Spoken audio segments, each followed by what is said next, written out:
It's going elsewhere.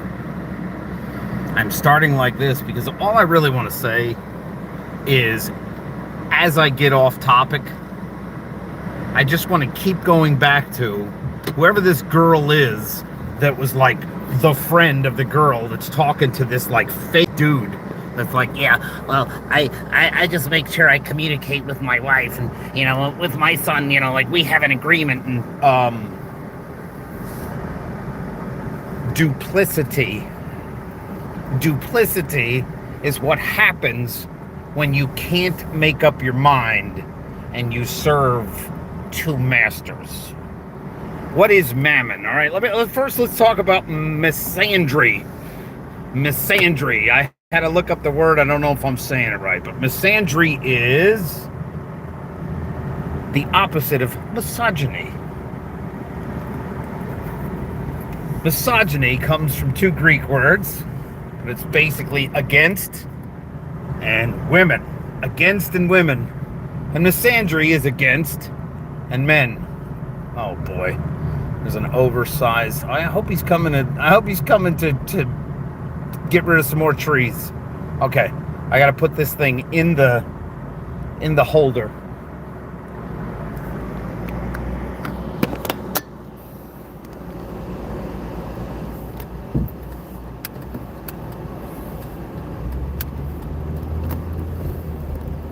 All right. So misandry is against men, is when you're against men. But you see, I have been saying that since the allegory, which means it didn't actually happen, I'm not contesting that. Oh, fuck, I forgot my coffee. Damn it. All right, I want to go back to the words. I want to just keep my brain focused on spilling out what I'm furious about and I'm triggered about. This girl that I found by accident that I just don't know why. I keep going back because I'm just like, I want to find the guy that's her friend that she was using to debate this guy in favor of abortion. But it's so much deeper than that because it's the much more sinister plot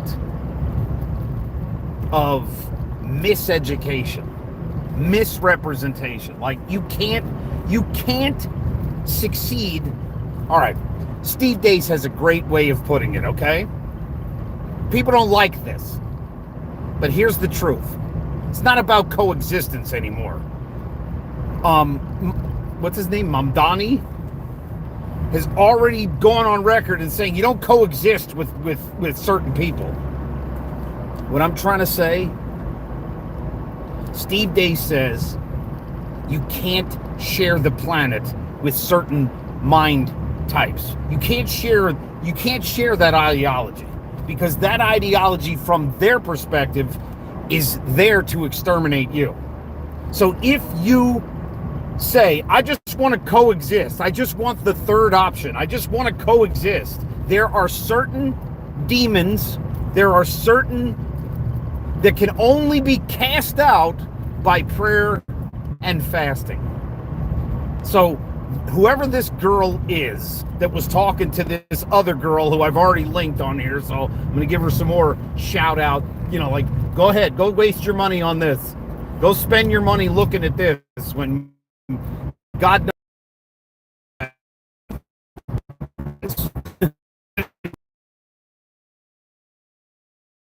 So the option that she says, she's like, women don't like it when men don't work. Women don't like it when men don't work. Like they're arguing, this guy's trying to debate why he didn't understand why his woman left him. They have kids together. And I'm like, she wants all of this child support money, whatever the situation is. I clearly came in on Act 2. But when I heard this other friend of this Olive girl say, women don't like it when men work, I'm like, okay, now you have really zoned me in. Let's attack this piece by piece by piece by piece. Women don't like it when. Let's start there. Women don't like it when. Even though the allegory of Adam and Eve did not really happen, the allegory is there to say from the beginning of their existence, men and women were like this. You should read everything with a scrutinizing eye that says, okay, let's look at this story. In the beginning, there was light. This is not a scientific textbook here. This is an allegory that sets up the same way Plato sets up the allegory of the cave inside the inside of, my God, it went out of my head. I can't remember which dialogue that the allegory of the cave came out of. It's a huge book. Anyway. The allegory of the cave is an allegory that's there to say, look, this didn't have to really happen. But men and women really happened, okay? Men and women really happened. And men and women, since the beginning, have thought like this, have acted like this. Nothing has changed. I don't care if you do the snippety snips, nothing has changed here. We are two separate species that happen to be able to breed and happen to be able to cohabitate. And unlike vegetation and animals, we have a distinct kind of soul and spirit that's a little bit different than plants, and it's a little bit different than animals. But we're a rational animal. But we've been this way from the beginning. That's all the allegory sets up, okay? So, what's the problem with Adam and Eve? What's the problem in the allegory? Not the historical, because it's not a historical document. Never was intended. Neither was the flood story. The flood story was a response to the pagan version of the flood. But this allegory will show you when this woman said she doesn't like it when he doesn't work. What she was saying is women don't like it when men don't work. There's a truth there, and there's a deception there. There's a twisting there. First, let's go after don't like it when. Why do women get to dictate the details of a relationship? Why does a man? But why do women get to dictate? They do for no other reason. For no other reason than men think women are in control. Why? Because mom was in control. Because Mary's in control. Whatever has changed the mind of a man to say, look, I'm not in control. I can't buy my own ransom. It's not like I'm saying when Paul says the man should love his wife as Jesus loved the church. How did Jesus love the church? First of all, the church is an institution. How did Jesus love this institution? Like a man should love his wife. Like a man should love a woman. That has nothing to do with finances, but there is a financial component to that. Because if you don't take care of your own household, you are worse than an unbeliever. You cannot preach finances to anybody if you have any debt at all. Because if you owe somebody anything, then don't tell me what I should be doing with my money, period. I have to go to school. All right, enjoy. So,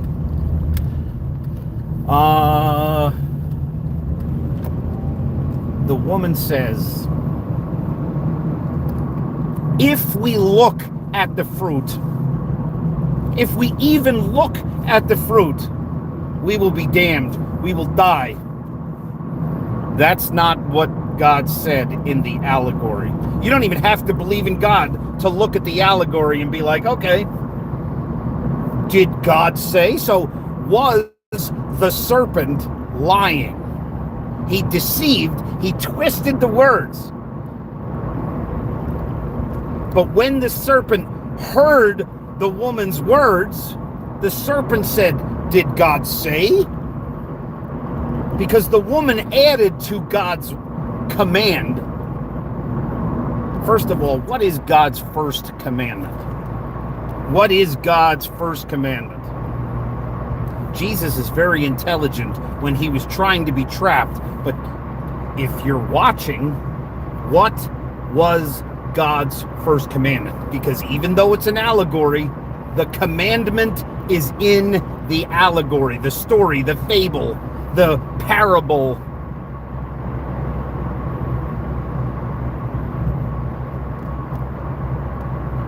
God said, be fruitful and multiply.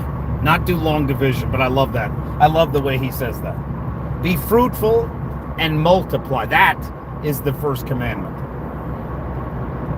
And Jesus takes that commandment and says, you should love God with all your mind, all your heart, all your actions, all your strength, all your words. St. Francis did not say, use words if necessary. St. Francis actually used his words to clarify the word of God. But again, in an allegory, you don't even have to believe in God. But a woman doesn't like it when a man doesn't work. Okay, the truth, the consequence that God gives for them in disobedience, the consequence that God gives, to the woman. Are you mad at God for making it hurt when you have kids? Maybe if you choose to never have kids. If you say, I'm never going to have kids, and you only get together with men, if they make that agreement with you, we will not have children. We will not have children. Otherwise, this relationship is over. You make that agreement in a relationship, you do not have a relationship that will continue the species. You are in a relationship with yourself. That's it. You have not actually become one flesh with another human being.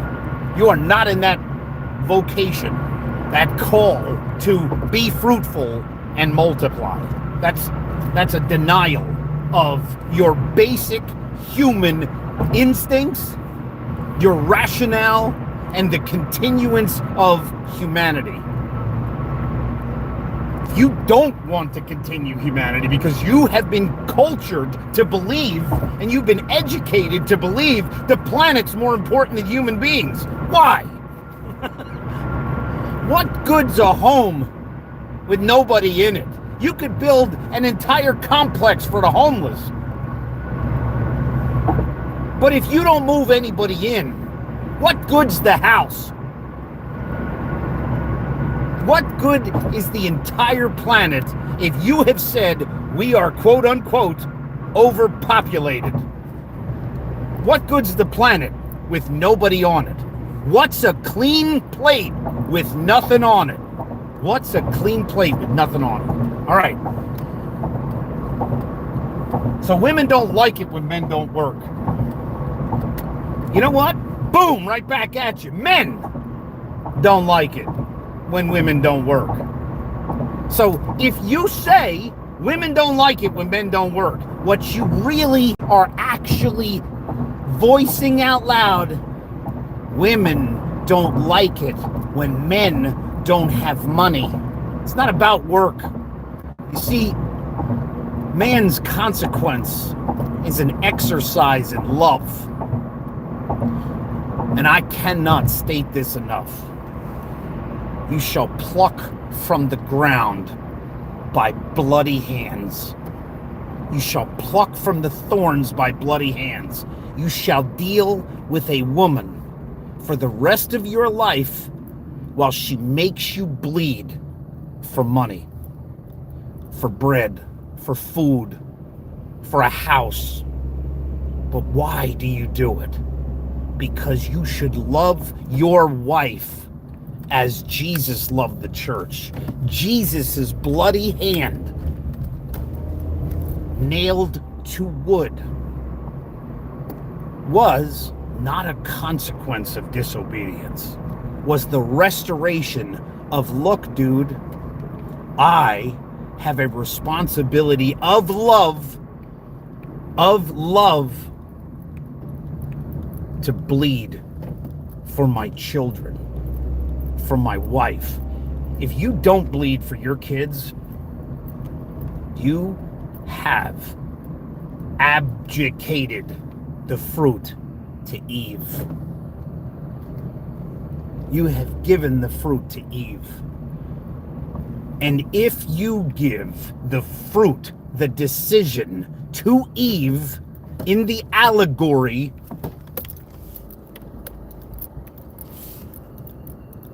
you don't get an opportunity to say you're wrong. So the truth in women don't like it when men don't work. What women don't really like is when men don't bleed. So when you make a pact to give 33% of this to that or whatever, look, if you have truly become one flesh, it's not about your money and my money and their money. Blah, blah, blah. No. It's about blood. It's about your last breath. As you cling to life, as you stand offering the next generation the fruits of your labor, has nothing to do with work. It's the fruit. You can't give what you don't have. What does a woman abdicate? What does a woman get rid of? What does she say? I don't want to do this. Where is the woman's disobedience in the allegory? First, she heard the words of the lawgiver incorrectly. He did not say you can't look at it. What he said is, you will not eat. If you have a problem with somebody telling you what you will and will not do, you have a problem. Because I told this man on Twitter, either you fear the law or you fear the lawgiver. If you say you fear neither the law nor the lawgiver, you are lying. You're lying. If you say you are without sin, you are a liar.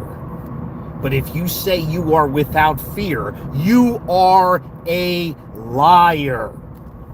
Especially, this is not a bifurcation. This is, are you afraid of the law or are you afraid of the lawgiver? In civics, who or what creates law? Who or what creates law?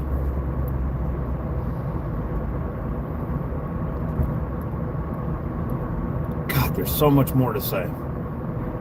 The point is, they're arguing from a false premise, and I have to wrap it up here because I have arrived at my destination.